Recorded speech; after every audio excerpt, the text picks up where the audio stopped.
आप देखें आज 50% तेल भी हम अपना पैदा नहीं कर रहे।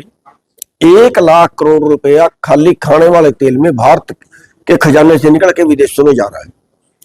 तो होना ये चाहिए, हमारी मांग ये है कि उतनी चीज बाहर से मंगाई जाए जो भारत में पैदा नहीं हो सकती।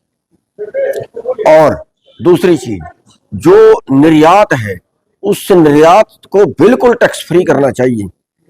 अगर यहाँ पे बासमती है और बासमती आप देखते हैं कम पानी लेती है, बासमती के ज्यादा पैसे बढ़ते हैं, लेकिन ये उस पे निर्यात कर बढ़ा के उसको रोक देते हैं।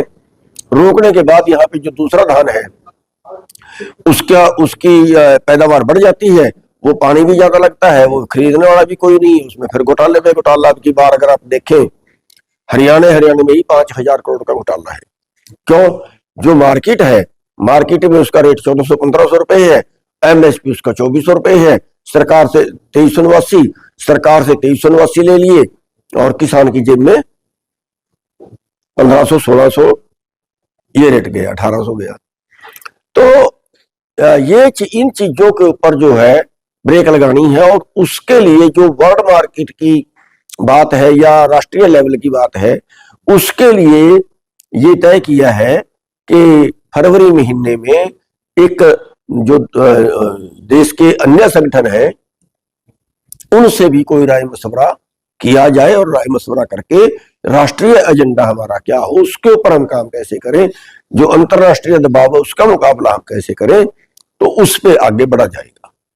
सरकार की धान घोटाले की बड़ी जोर शोर से पैरवी की है, तो इस पे कोई एक्शन हुआ? देखिए, एक्शन जितना होना चाहिए उतना तो नहीं हुआ, लेकिन कुछ हुआ है। जैसे करनाल के अंदर 6 पर्चे दर्ज हुए हैं, यमुनानगर के अंदर हुआ है, लेकिन जो घोटाले हैं ये तो मतलब एक आटे में नमक भी दर्ज नहीं हुआ, ये मानिए आप। अगर आप देखें कि कोई मंडी ऐसी नहीं है जिसमें कट नहीं लगा, जिसमें कट लगा है वो एक घोटाला वो एक घोटाला है।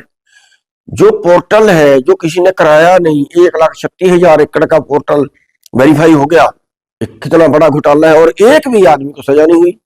6 जिलों के अंदर 64,000 एकड़ का पोर्टल हुआ जिसका कोई जहां 1 क्विंटल धान पैदा नहीं हुई, लेकिन कार्रवाई तो किसी के ऊपर भी नहीं हुई।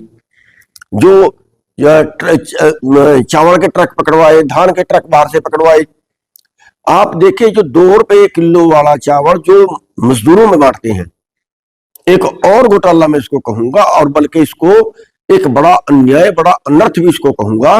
मजदूर संगठन पे चुप क्यों है, वो भी एक बड़ा बात है कि जो उनको 2 रुपए किलो में राशन दिया जाता है, वो राशन आके हरियाणा के राइस मिलों में बिक गया सस्ते में। चोरी का माल और लाठियों के गज सस्ते में मिलता है, और वही फिर केमिकल से धोके वही दोबारे जो एफसीआई को चला गया।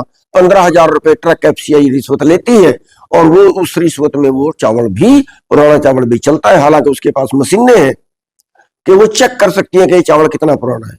और इसमें मांग कर रहे हैं एफसीआई को ये केस दिया जाए। भाई उसमें देने में नुकसान क्या है? सीबीआई को दिया जाए केस। सीबीआई को इसकी जांच देने में नुकसान क्या है? सीबीआई इन्हीं जांचों के लिए तो बनी होगी। इतना बड़ा फ्रॉड है, सुनियोजित एक वो फ्रॉड है। हाँ, एक बात से सरकार डरती है कि सरकार के मंत्री भी इस फ्रॉड में शामिल है। सरकार कहती है कि हमने बीएफएससी कहीं बदल दी है, सस्पेंड कर दी है, कुछ ऐसा। अच्छा, मानिए एक जगह पे 500 करोड़ का, 1,000 करोड़ का घोटाला हुआ हो और डीएफएससी को बदलने से क्या वो घोटाले का बस हो गया? इतनी सजा मिलनी चाहिए उसमें। उसमें सारे मार्केट वाले इन्वॉल्व है। इनकमिंग गेट पास कैसे कटे, कागज में बिकी कैसे दिखाई, ढेरी लिखी कैसे दिखाई, बोली उसकी कैसे दिखाई। खरीद एजेंसी वाला दोषी है। खरीद एजेंसी जब ढेरी थी ही नहीं, उसने खरीदा क्या? ट्रक वाला उसको लेके क्या आया? ट्रक वाले के पास किराया कैसे चला गया जब वो धान वहां से आई ही नहीं? उसका आउट गोइंग गेट पास कैसे कट गया जब वहां धान थी ही नहीं? और मौके पे पकड़ी गई। जुल्म तो इस बात का है कि एक राइस मिल में हमने पीवी करवाई, वहां 1800 क्विंटल कम पाया। हमने उसी की शिकायत की कि गिनने वाले बेईमान हैं, दोबारा से गिनती करो, दोबारा से गिनती करी, 10,800 क्विंटल कम पाई। पर्चा पर्चा वो जिन्होंने पहले गिनती की है वो दोषी नहीं है क्या? उनके ऊपर मुकदमा दर्ज करके अभी तक तो ठोक देने चाहिए थी जेल में, नहीं ठोके। क्यों?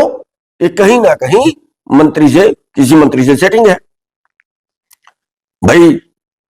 50 लाख जिसके पास चला गया वो तो उनको बचाएगा। तो उल्टा हमारा ये हुआ कि हम जो शिकायतें कर रहे हैं उससे उनकी रिश्वत और बढ़ गई। जहां 2 लाख रिश्वत थी वहां 5 लाख होगी। उन चोरों का फायदा और हो गया। ये तो ऐसा हो रहा है जैसा थानेदार ही चोर हो या थानेदार ही चोर